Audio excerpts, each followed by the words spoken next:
So I was just watching a little video on YouTube talking about how to be a man, right? It was a little animated video,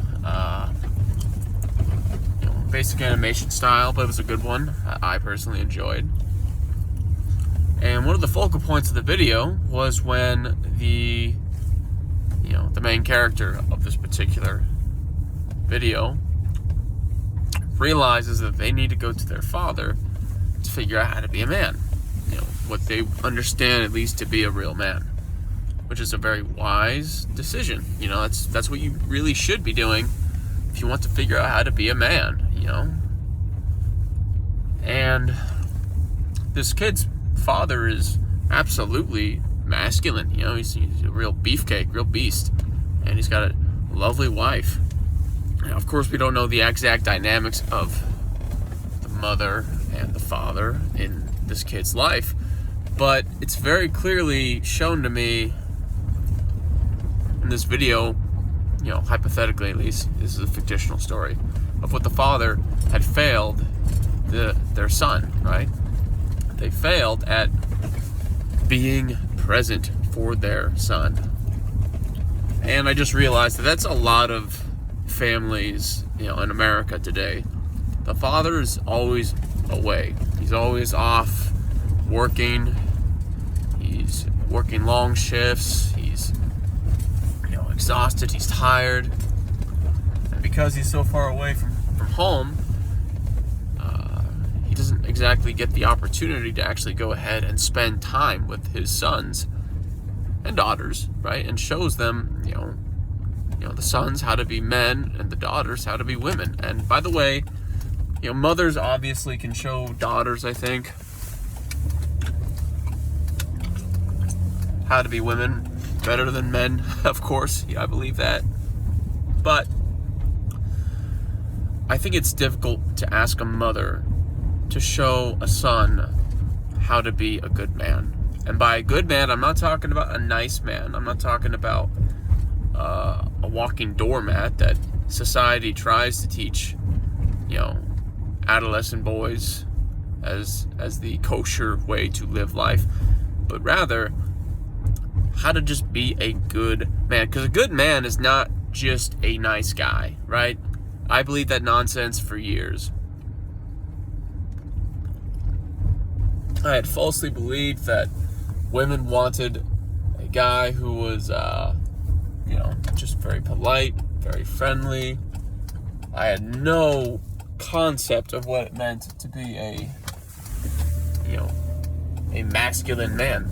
I didn't even understand what the term masculine meant or the term feminine. I just thought, masculine man, feminine woman. I just thought that was like an allegorical term to describe men and women. I had no idea this was describing the characteristics of men. And not just the secondary physical characteristics that develop during puberty, but the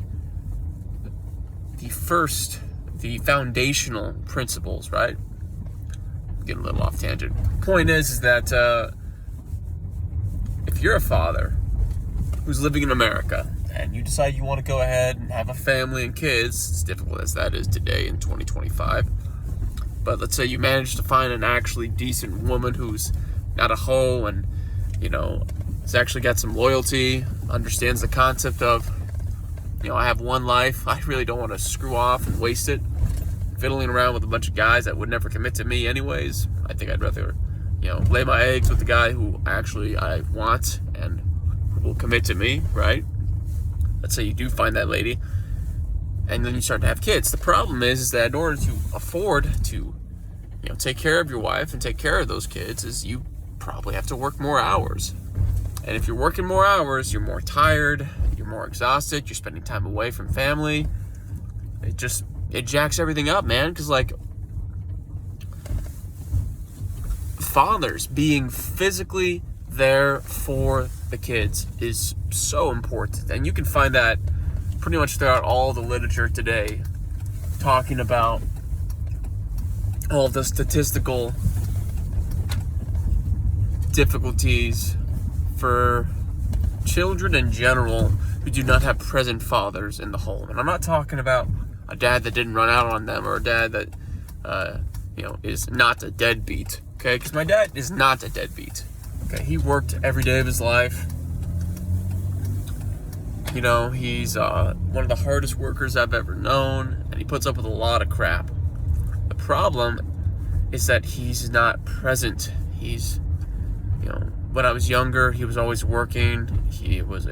I think he did work for different companies, delivering, foods and stuff, and that caused him to have to be away from home a lot, often.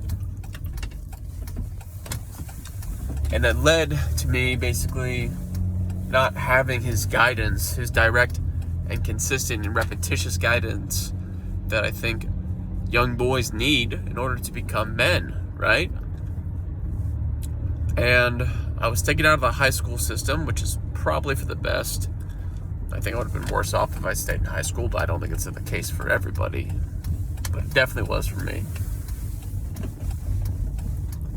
And so just the amount of male role models that I had who were good was just lacking. And I'm talking about presence, okay? Listen, if your reality is that your dad is gone, he's working, 12 hours a day, 5 days a week, if not more, that means you are barely spending time with your dad. And you're barely getting any actual knowledge or wisdom or influence. Influence is a very important thing. You're barely getting any of that from him. Stack on top of that the fact that when your dad eventually does get home, if he does get home, around the same time you get out of school or you finish your work or whatever, you know what ends up happening, right? You kids are spending 7 hours a day in the public school system. They're spending all their time with all the wrong people, trying to find a good male role model. Subconsciously, that's what we're doing as young boys. And the dad, he's off away working. So it's impossible to get a proper male role model from your father. And one of the best memories I had with my dad growing up, I think I was 13 years old, maybe 14.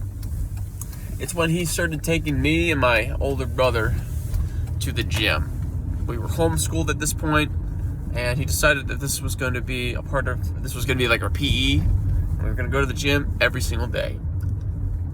Those were it only lasted a couple of short months, but those were some of the best months I remember having with my dad.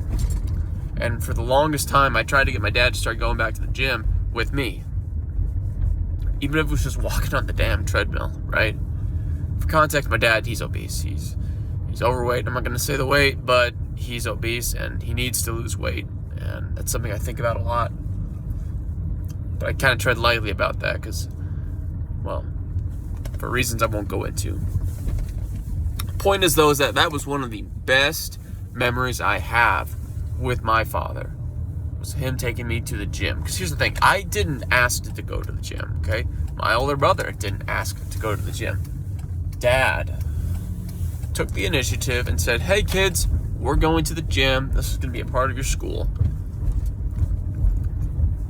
And all I can think about is how much further along in life I'd be if he had continued to be active and present with me in my life like that. I would always just try and find reasons to talk to my dad, to spend time with him. And really that's what boys want, and that's also what they need. They need to spend time with their fathers. And the fathers need to teach their sons things, teach them how to be men. But our current society doesn't support the ability to be physically present in your sons' and daughters' lives. They don't. They don't do that. I was basically screwed up, and I didn't even realize it for years. Trying to find a proper male role model. I ended up finding most of my male role models online. On YouTube of all places. Which, you can find good substitutes. In my humble opinion, you can find okay substitutes for male role models online and social media, but at the end of the day, it's a jungle out there, man. You have no idea the kinds of people you're allowing to influence you and to teach you things. But our society basically makes it impossible for fathers to be present, which I think is the root cause for almost every single issue that our world has, to be completely frank. Now, of course, the West, specifically the left modernized West, would not ever outwardly say that. Like, you will not find, I think, any college where most of the people who work at those colleges say, yes, the things that I've just stated are mostly true. They won't say that. And the reason they won't say that is because there's DEI, and there is an attack on the importance of men. I will say that there are important things outside of men, but men are the backbones and they are the cornerstones of families. Okay, they are the backbones and cornerstones of the nuclear family. I remember one time I had this quick, brief conversation with this instructor of mine back when I was still in the military. I was training, and he basically asked me what my thoughts were about men and women and shit like that. And I explained to him that I think that the nuclear family is by and large the backbone of society, and that if you don't keep the nuclear family supported and give it enough to grow and stay alive and thrive, that society will fall. And this guy was like your typical masculine sergeant, freaking fit dude, sociable, charismatic, probably had a bunch of problems based on some of his displays of character and actions, right? Some particular actions he made while he was training me and everyone else in our squad. But he basically said that I'm a sexist, which I found super ironic.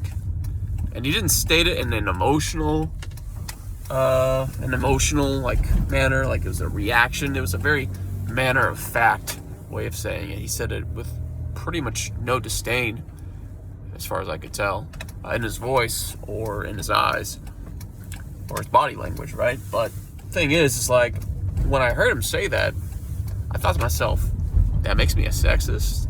I didn't say it, right? I was choosing my words very carefully because you just do that in the military, which can be a good thing, but by and large, you should be able to say what you believe to be true in a manner that's respectful. I think that's the most effective way to do it, but there are some things that you should not show respect to, I think, as well. So it's a fine line, right? But wow, 13 minutes. We're kind of going off on a bit of a tangent. That's say we'll cut it here. If you watched, thanks for watching. Those are just my thoughts. Bye.